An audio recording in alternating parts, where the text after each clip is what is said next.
Coucou, alors moi c'est Marie-Hélène de la société de location de catamaran Isula Aventure, location de catamaran depuis Ajaccio, et je suis monitrice de voile à l'école de voile Isula Voile Formation, école de voile affiliée FFV qui vous forme aussi bien sur catamaran que sur monocoque. Aujourd'hui nous allons assister à la mise en main du Lagoon 42 par mes locataires Eric et Gilbert, que je remercie. Vous verrez, il y a une certaine familiarité avec Eric et Gilbert parce que nous avions précédemment déjà fait une formation catamaran en Lagoon 40 sur 3 jours. Donc là, nous allons tout de suite assister à la mise en main de la partie extérieure du Lagoon 42. A tout de suite. Donc la mise en main du 42, on va commencer par le moteur. Pour ouvrir les coffres, on l'entend d'ailleurs, on met bien les pieds, un pied sur le coffre pour mettre du poids. On ouvre. Alors, qu'est-ce qu'il faut vérifier? Déjà, il faut vérifier qu'il n'y ait pas spécialement en dos, que ce soit joli, hein, soit propre. Et donc, ici, je sais pas si tu vois, en dessous, la jauge là, moteur. la jauge pour vérifier l'huile moteur. Ici, c'est l'huile d'inverseur que l'on contrôle. Donc, il faut contrôler son niveau, mais il faut contrôler également sa couleur. Si c'est mayonnaise, c'est pas bon. C'est Là, pas bon. c'est transparent, c'est c'est qu'il y a un parfait. risque qu'il y ait eu un problème avec le joint spi. Ça, je t'en avais parlé lors de la formation. On ne sait jamais si quelqu'un rentre à l'intérieur et sans faire exprès appuie ici, on n'arrivera pas à allumer les moteurs. Il faut l'avoir en tête. Et attention pour les futurs stagiaires, c'est un piège. C'est un piège, tout à fait. Elle crée le piège de crée temps le en piège temps, elle elle-même, crée la tout à panne. fait. Nous avons ici le système qui permet de vérifier le liquide de refroidissement. Donc à vérifier, je montre au passage le filtre du désalinisateur. Tout ce qui est coupe-circuit. Alors on en a dans les deux compartiments moteurs.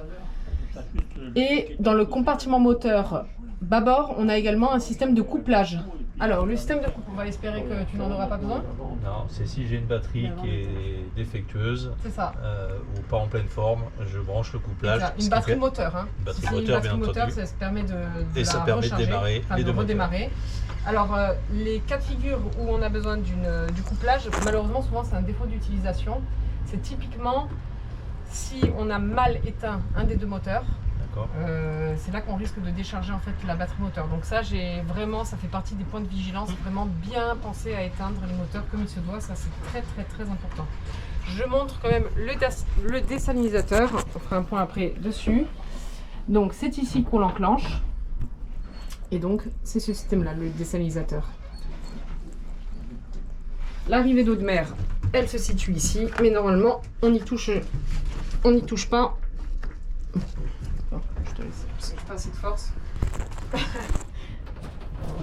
Ne touche pas. Voilà, c'est bon. Ah ouais. Donc normalement, il vaut mieux la laisser ouverte pour ne pas prendre de risques. Parfait. Merci Eric. Non, je rigole. Non, tu peux bien te poser une question. Hop, parfait. Toujours le pied sur la trappe pour Toujours. pas abîmer les joints. Exactement. Abîmer les joints. J'ai retenu à la formation. Et quand on ferme, on met sur la partie, on va dire, jolie. Donc c'est pas une histoire d'esthétisme, c'est une histoire d'étanchéité. Ici, c'est un système de secours avec une barre franche de secours si nécessaire. Donc avec une clé de nable ou une manivelle, on peut dévisser et on a deux barres franches de secours qui se situent dans ce coffre-là. C'est s'il y a un problème qui s'est passé entre le poste de pilotage et nos safrans pour pouvoir prendre le relais. Voilà, là aussi, espérer qu'on n'en aura pas besoin. La ventilation au niveau des moteurs, la pompe de cale manuelle avec son levier qui se situe, voilà. Donc tout est en symétrique hein, sur le bateau, donc ça on la retrouve, on en a une autre qui est du côté tribord et les leviers se situent ici dans le 42, dans ce coffre.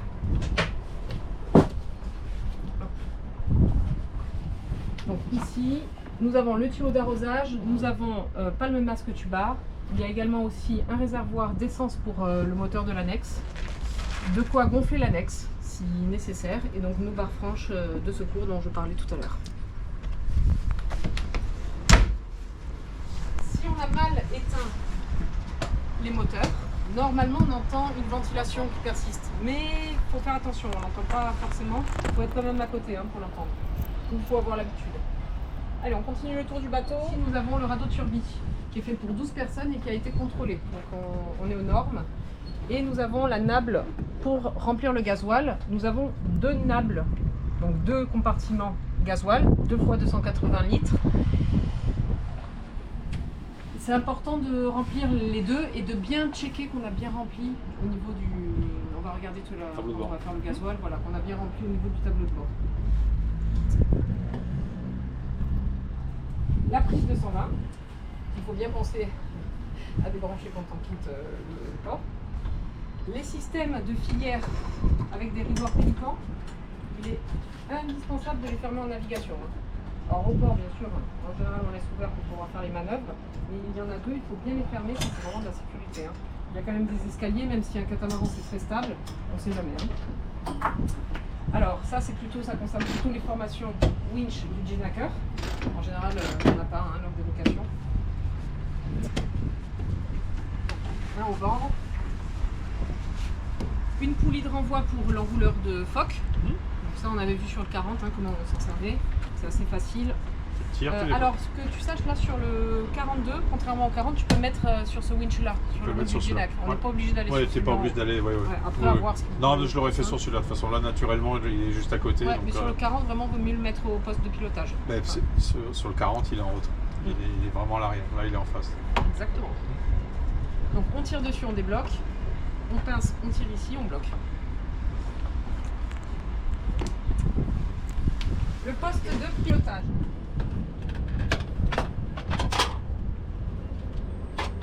Alors,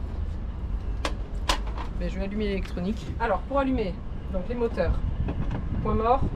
Ça, bien sûr, je le laisse ici pour la mise en main, mais en navigation, on le met ailleurs. Power. Si ça ne marche pas, premier réflexe, est-ce que c'est le circuit qu'on a enclenché sans faire exprès? On a arrêté. Donc power, start. Dès qu'on allume le moteur, premier réflexe, s'assure que l'évacuation de l'eau de mer marche bien, donc ce qui permet le refroidissement du moteur. Pour éteindre, stop. Alors, là où il faut faire très attention, c'est qu'on pourrait croire que les moteurs sont éteints parce qu'on n'entend plus rien. Donc stop, puis power. On peut observer qu'il y a toujours une inscription. Par rapport à l'affichage. Donc tant qu'il y a un affichage, c'est que c'est pas complètement éteint. On appuie sur power. Là, les moteurs sont complètement éteints. C'est vraiment une étape extrêmement importante. Si on ne la respecte pas, on a vraiment le risque de décharger les batteries moteurs. Le pilote automatique, très simple d'utilisation.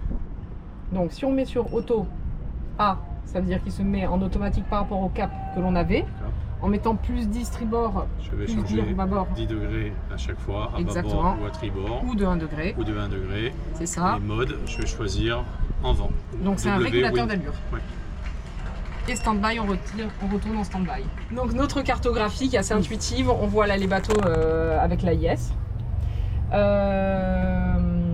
Ici tout ce qui est anémomètre, on peut retrouver également sur notre tableau selon ce qu'on décide d'utiliser en fait. Et ça très important, donc ça on l'avait vu en formation, un catamaran, contrairement à un monocoque, ça ne gîte pas. Ce tableau a été fait par Lagoon pour informer l'utilisateur de la surface de voile à utiliser en fonction de la force du vent et en fonction de l'angle du vent. Il est impératif de respecter ce tableau au risque sinon de démater. Ce qu'on appelle une prise de riz. Oui, on peut faire la prise de riz, on en rediscutera d'ailleurs tout à l'heure. Prise de riz, tout à fait. Ou même il parle d'enrouler le phoque si nécessaire. N'ayez crainte, Marie-Hélène. N'ayez crainte. Allez, tant qu'on est au poste de pilotage, on peut voir. Alors là, il est éteint puisque j'ai éteint les moteurs. Bon, on va quand même allumer comme ça, on va s'assurer que ça marche bien. On ne sait jamais, même si Lagoon, on sait que c'est une très bonne marque. Pour la chaîne. Donc voilà, le compteur de chaîne et on peut en fait descendre et monter la chaîne depuis le poste de pilotage. Ici donc on peut mettre notre VHF portative. Alors par contre ça ne la charge pas. On a le même système à l'intérieur qui charge par induction. Ici ça ne charge pas. Notre winch électrique avec ses 2 vitesses. Il est possible quand même de l'utiliser en fonction manuelle avec une manivelle, donc on peut l'utiliser tout à fait normalement. Un deuxième winch pour pouvoir utiliser le piano facilement. Si nécessaire, on peut se servir du winch électrique au niveau du piano à ce niveau-là. Donc on fait un renvoi sur ce winch au niveau de notre winch électrique, self-tailing bien sûr, et la vitesse.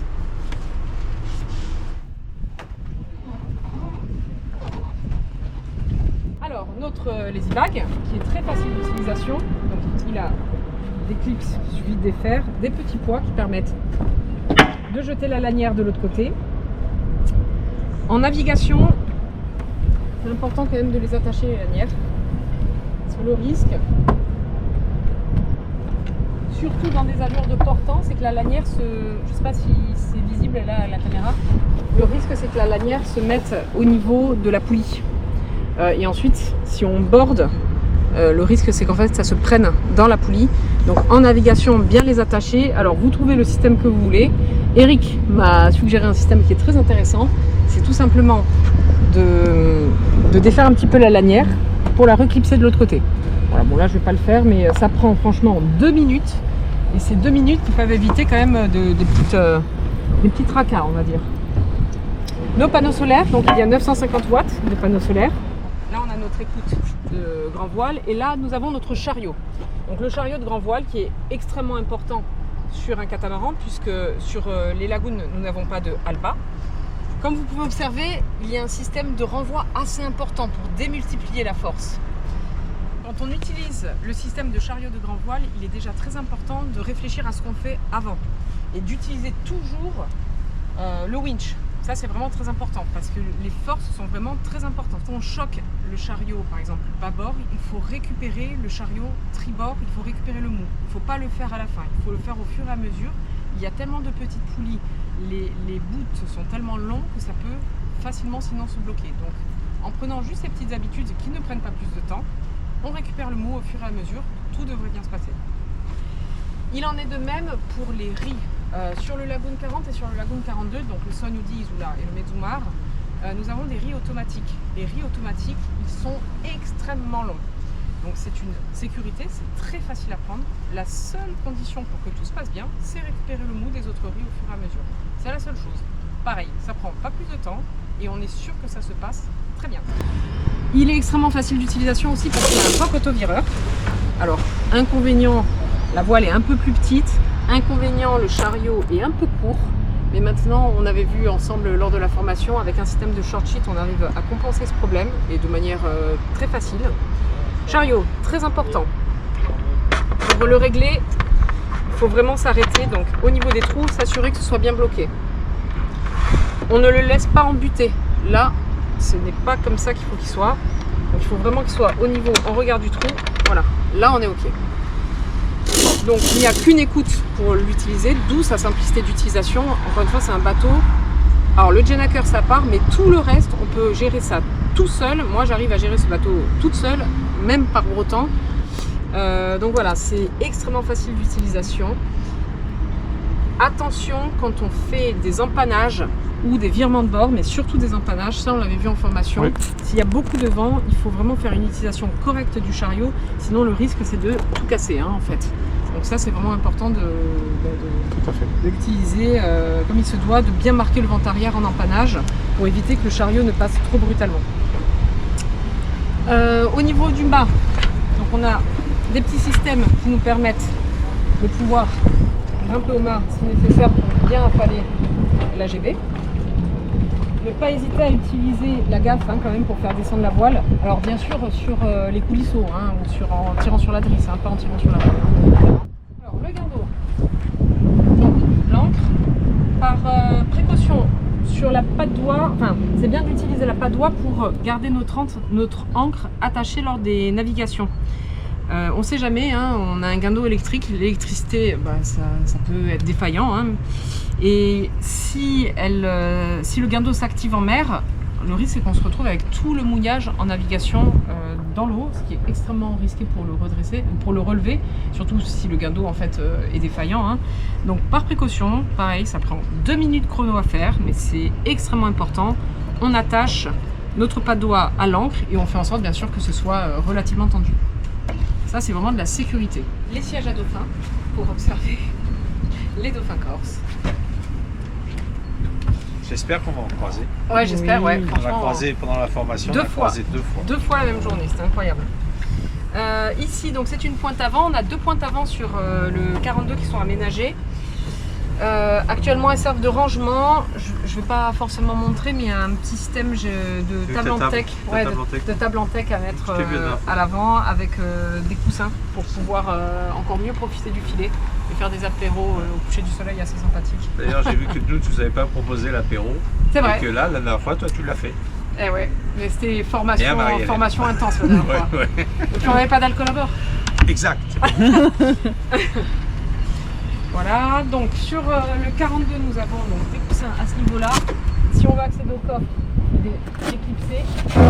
Donc, ils sont scratchés un peu à plusieurs niveaux.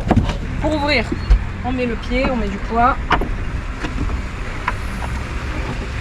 Notre cuve, une des cuves à eau douce, il y a 2 fois 300 litres. Les réservoirs d'eau douce sont connectés entre eux. Donc au niveau du tableau de 12 volts, on verra, et du tableau de contrôle, on a marqué qu'un réservoir. Ça concerne les deux parce qu'ils sont connectés entre eux. Alors que sur le gasoil, on a 2 réservoirs différents parce qu'ils ne sont pas connectés entre eux. Ça, c'est vraiment important quand on fait le plein. Notre télécommande. Ok. Bon, notre télécommande du guin d'eau. Ah bah alors là, ça va pas marcher. Là, ça marche pas parce qu'on n'a pas le moteur allumé, mais on va vérifier. Il est peut-être pas enclenché. La manivelle éventuellement de gain d'eau. Donc là, on vient d'allumer les moteurs. Normalement, le gain d'eau doit fonctionner. Allez, parfait. Alors ça sert à rien de le laisser trop tendu, hein. Donc ça marche bien. C'est une sécurité qu'on ne puisse pas utiliser le gain d'eau donc quand le moteur est éteint pour éviter de décharger les batteries. Hop, parfait. Donc on ferme comme il se doit. On va remettre les coussins. Ici, c'est juste la chaîne qu'il y a. La nable pour remplir les cuves à eau douce, normalement avec le désalinisateur, il n'y aura pas besoin, mais bon, c'est bien de savoir où elle est. Il n'y a donc qu'un endroit pour remplir, puisqu'on a dit les 2 cuves sont connectées, contrairement au gasoil. J'ai oublié de montrer, je le montre, même si pour la location, c'est pas vraiment important, si les locataires se posent la question. Ça, c'est la drisse de Jenaker, avec son bout dehors, ne pas mettre le pied dessus. Donc là, je ne vais pas pouvoir faire la démonstration, ça ne va pas basculer parce que le bout dehors est attaché avec la drisse. Mais quand on installe un Jenaker, il ne faut surtout pas mettre le pied dessus. Hein. Moi j'ai une question. Ouais. C'est un trampoline ou pas? Non, on n'a pas le droit de sauter, mais par contre on peut tenir 400 kg dessus. Donc tu peux y aller. Les nables des cuves à eau noire. Donc on a 4 salles de bain avec 4 WC électriques sur Mezumar. Ça normalement, les locataires n'ont pas besoin de s'en occuper. Il n'y a pas d'échelle de coupée sur Mezumar, contrairement au 40. Quand on met les pare-battages, il faut faire attention d'éviter de les mettre en regard des hublots. Donc il y a des systèmes qui indiquent où c'est qu'on peut les mettre, où c'est qu'on évite de les mettre, mais c'est bien de regarder aussi, hein. Dans la mesure du possible bien sûr. Après, très sincèrement, quand on se retrouve tous collés les uns aux autres, le voisin, ces pare-battages ils vont là où ils vont. Hein. On voit qu'ils sont bien placés là alors. Exactement. Donc la bouée fait un cheval au niveau de la sécurité, avec son feu à retournement. Ici le plus important quand même, la plancha, évidemment, qui permet de passer vraiment des vacances de rêve. La petite douchette avec eau chaude, eau froide. L'échelle de bain. Alors très important, ça je ne l'ai pas mis dans les points de vigilance, mais pensez bien à remonter l'échelle au moment de partir. Hein. Pour l'annexe, donc je vais peut-être d'abord montrer le moteur.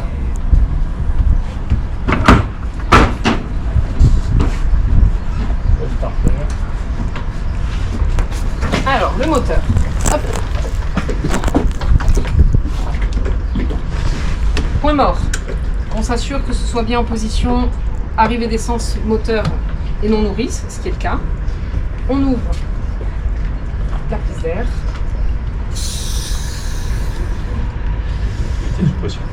On vérifie bien que l'on ait notre coupe-circuit quand on navigue dans le moteur du poignet. Moi je préfère toujours mettre un petit peu de gaz. Starter.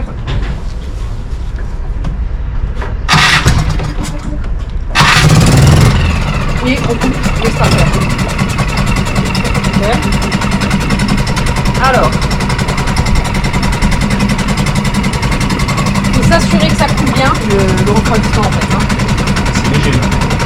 peut mettre un petit peu de trombone, ça peut se mettre un peu de... On va voir un peu de cette Ah, ça y est, c'est bon. Non, pas d'accélère. Non. C'est mieux. Si on met en arrière, marche arrière. Si on met en avant, marche avant. Normalement, alors je vais l'éteindre. Bien sûr, on vérifie avant de se décrocher que le moteur marche bien. S'il y a un souci, il y a les rames à l'intérieur de ce sac avec un petit banc.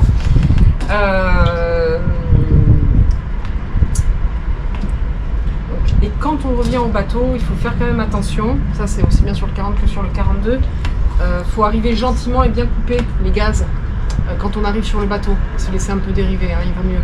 Plutôt que d'arriver, de taper les jupes ou de blesser quelqu'un, hein, tout simplement. Comment on la descend, comment on la remonte? Donc on a un boot. Là, notre taquet coinceur est fermé. Et il est suffisamment long pour le mettre au winch électrique.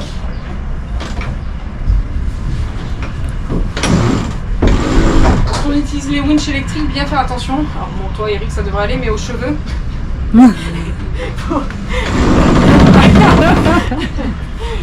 Alors on regarde toujours ce qu'on fait. Hein. On regarde ce que ça surpasse pas et on regarde ce que ça donne derrière.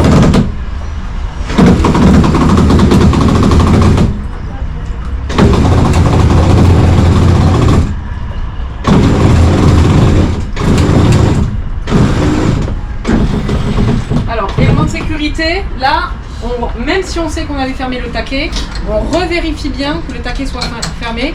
Alors c'est dans l'autre sens qu'il faut le mettre à coup. Effectivement, s'il y a quelqu'un qui est prêt pour mettre le rideau pélican, c'est très bien. Mais avant de lâcher le bout, on s'assure que le taquet fonctionne bien et on y va doucement. Hein. Parfait, c'est enclenché. Deuxième sécurité, on est bon. Donc, la gaffe. Frigo extérieur. Pratique pour les bouteilles. Pour l'apéro. Ici sont rangées 2 bouteilles de gaz. Si vous avez aimé cette vidéo, n'hésitez pas à mettre un pouce. N'hésitez pas bien sûr à la partager. Si vous avez des commentaires ou des questions, n'hésitez pas à les mettre en dessous en commentaire. Allez, merci, ciao ciao.